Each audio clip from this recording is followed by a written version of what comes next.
देखें, किसी भी जमीन पे कब्जा जो है वो सबसे बहुत ज़्यादा मायने रखता है।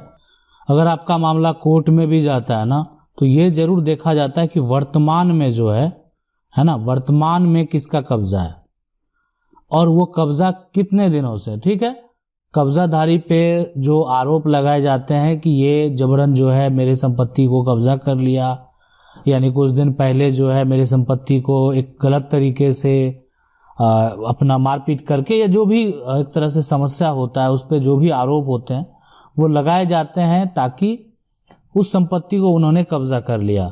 लेकिन कब्जा का सबसे बड़ा महत्व है ये इसलिए कि पोजीशन देखा जाता है, कभी वर्तमान में पोजीशन का क्या सिचुएशन है, और उसके बाद दोनों पक्ष के गवाह को भी सुना जाता है कि आखिर क्या मामला है।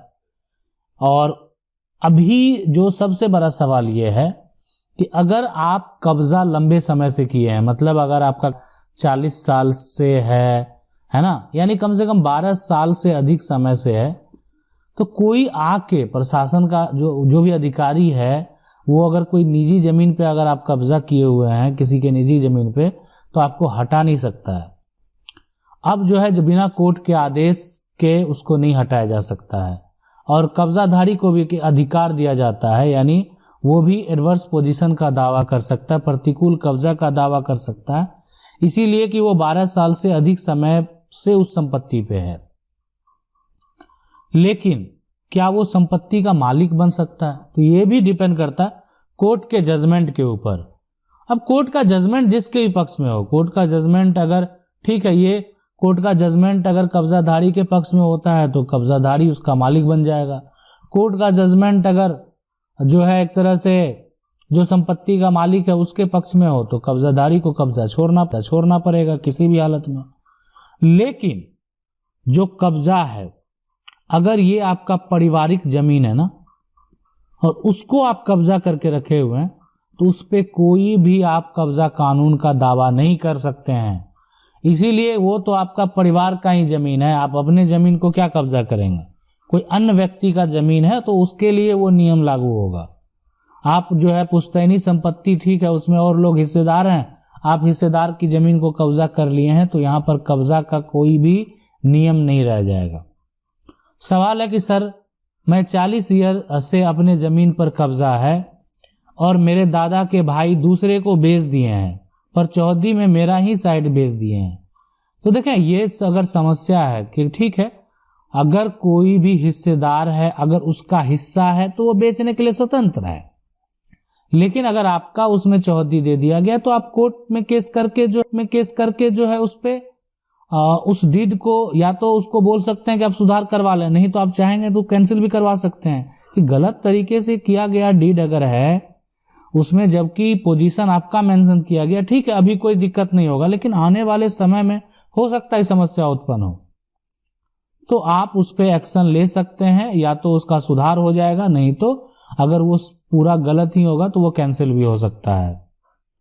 अगला सवाल है कि दूसरी पत्नी का नाम कहीं भी नहीं दिया गया है, ना ही बैंक अकाउंट में और ना किसी इंश्योरेंस कंपनी में। बैंक में जो नॉमिनी की जगह शादीशुदा बेटी का नाम है, दूसरी पत्नी से शादी हुए 3 ईयर हो गए हैं, प्लीज बताइए कि दूसरी पत्नी को क्या करना चाहिए।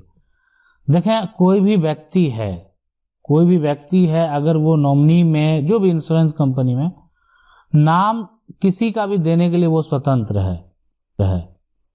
अब दूसरी पत्नी ये दावा करे कि मेरा नाम दर्ज हो और जो व्यक्ति है वो नहीं देना चाहे, तो आप कुछ नहीं कर सकते हैं, इसीलिए कि ये हो सकता है कि कोई अन्य का भी नाम दे दे।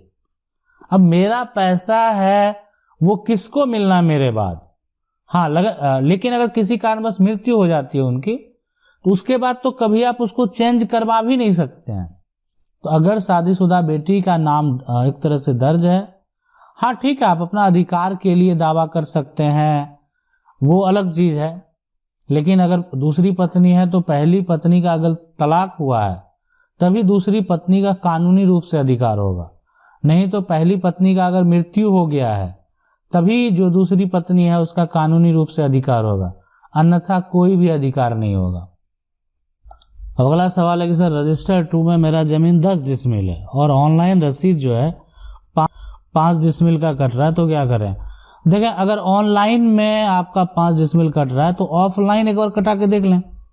अगर ऑफलाइन आपका 10 डिसमिल का कटता है तो ऑफलाइन के आधार पे, है ना, ऑनलाइन में जो है सुधार किया जाता है। और ये हर राज्य में एक पोर्टल बना हुआ है जिसके तहत आप ऑनलाइन जो इसके लिए आवेदन कर सकते हैं। कि हो सकता है कि ऑनलाइन प्लेटफॉर्म पे किसी कारणवश वो त्रुटि हो गया होगा, या ये भी हो सकता है कि रजिस्टर 2 जो होता है कि अगर आपका 5 डिसमिल कोई बेच लिया या आप बेच लिए तो वो रजिस्टर 2 में मेंशन होके कम हो जाता है। तो जो कारण है वो जब वेरीफाई करेंगे तभी पता चलेगा। तो अगर आपका ऑनलाइन 5 है तो आप ऑफलाइन कटा के देखें कि उसमें क्या है, रजिस्टर को जाके देखें कि रजिस्टर में क्या है ना, जो ऑफलाइन का रजिस्टर है उसमें क्या मेंशन है। तो वेरीफाई करने के बाद ये सारा कुछ स्पष्ट हो जाएगा। अगला, परदादा नाम से जो है ये जमीन है, लेकिन कोई जो है यहाँ पर केवाला दिखाकर उसका मोटेशन करवा लिया है। 1955 से जो है कब्जा भी उसी का है, पर मकान बना लेता और कुछ जो है पड़ती भी है। अब इसमें जो है हासिल जो है एक तरह से करने कब्जा हुआ या नहीं, पर मुझे बताएं थे। देखें, सीधी सी बात है कि आपका परदादा के नाम से जमीन है ना, लेकिन अगर कोई केवाला दिखाकर, अब केवाला वो पहले जो है सही है या गलत है ना, गलत भी हो सकता है, सही भी हो सकता है। तो ये सही है या गलत है ये तो आपको निबंधन कार्यालय जहां पे रजिस्ट्री हुई, जिस ईयर में जहां पे रजिस्ट्री हुई, उसको वेरीफाई करने के बाद पता चलेगा कि हो सकता है कि वो सही भी हो या हो सकता है कि वो गलत भी हो। तो जब तक आप, अगर मान लेते हैं आप इसमें आपको वेरीफाई करना बेहद जरूरी है। मान लेते हैं ठीक है आप कोर्ट चले जाएंगे, लेकिन आप ही में डिफॉल्ट है, आपको पता नहीं है कि सही में रजिस्ट्री हुआ है, सारा प्रक्रिया हुआ है, तो फिर दिक्कत हो जाएगा। तो इसीलिए अब आपके ऊपर भी वो व्यक्ति एक्शन ले सकता है कि आपको ये पूरी जानकारी, तो सबसे पहले पूरी जानकारी आपको पता कर लेना है। पता करने के बाद अगर वो फर्जी है, गलत है, वो केवाला दर्ज नहीं है, तो उसमें आप एक्शन ले सकते हैं, आप कोर्ट में केस फाइल कर सकते हैं और आप अपने संपत्ति को हासिल कर सकते हैं। सवाल है कि मेरे परदादा को यह जमीन दान में मिला था, फिर उसके बाद उन्होंने घर बनाया, चकबंदी के पहले आबादी था, चकबंदी के बाद किसी दूसरे का नंबर हो गया, क्या हमारे पास कोई सबूत नहीं है तो क्या वो जमीन ले सकते हैं? जो है उनसे मकान बना है ना, उसने मकान बना। देखें, सीधी सी बात है कि आपका दान में मिला हुआ है जमीन, तो वो जमीन का कागज होना चाहिए, और वो सबूत अगर नहीं है तो आप किस आधार पे अपना दावा कोर्ट में पेश करेंगे? देखें, कानून जो है वो कानून का जो जजमेंट होता है, कानून में जो न्याय मिलता है न्यायालय में, वो उसका सिर्फ एक होता है सबूत के आधार पर और गवाह के आधार पर। तो दोनों तथ्य को देखने के बाद जजमेंट दिया जाता है। तो आपके पास अगर कोई भी दस्तावेज सबूत नहीं है तो आपको पहले वो जो भी दान अगर मान लेते हैं मिला होगा तो वो दस्तावेज प्रूफ होना चाहिए, तभी आप कोई प्रक्रिया कर पाएंगे, अन्यथा आप जो है विफल हो सकते हैं।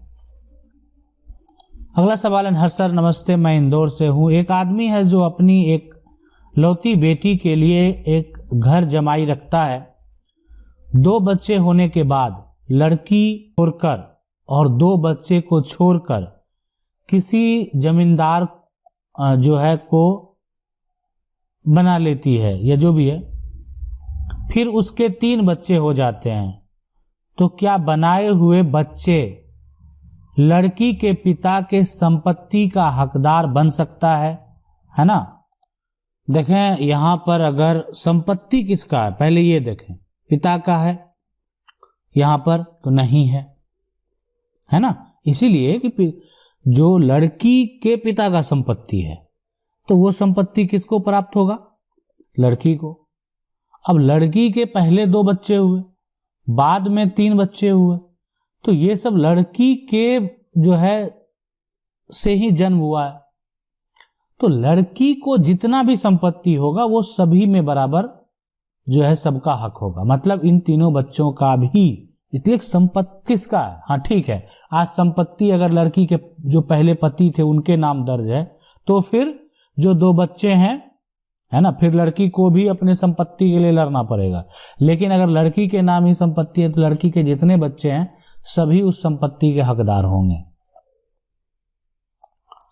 सवाल है कि सर मेरे पिताजी बचपन में ही खत्म हो चुके थे, जिस कारण मेरे पिताजी अपने पिताजी के भाइयों एवं उनके पिताजी के बारे में किसी प्रकार की जानकारी नहीं है, लेकिन गांव में उनकी जमीन है जो अन्य लोग जोत रहे हैं लगभग 50-60 साल से। क्या हम उनको निकाल सकते हैं? बिल्कुल। सबसे पहले परिवार का एक वंशावली तैयार कीजिए। जो पैतृक संपत्ति है यानी जो पूर्वज की संपत्ति है वो किसके नाम पर पहले वो संपत्ति दर्ज था और अभी वर्तमान में किसके नाम पर है, और वंशावली में देखें कि उसमें कितने हिस्सेदार है, ये तो पता लगाना पड़ेगा आपको। ठीक है, आपके कौन कौन परिवार के सदस्य हैं, किनके नाम वो संपत्ति है, और हो सकता है कि जो व्यक्ति हैं उनके नाम से भी आप ऑनलाइन प्लेटफॉर्म पे सर्च कर सकते हैं कि आखिर किनके वो नाम से कौन कौन सी प्रॉपर्टी है। अगर आपका उसमें हक है उस परिवार में और आपको हिस्सा नहीं दिया गया तो आपको हिस्सा मिलेगा, जरूर मिलेगा, क्यों ना वो संपत्ति को बेच ही दिया हो, फिर भी आप अपना हक जो है वो प्राप्त कर सकते हैं, आप अपना हक जो है उसको हासिल कर सकते हैं।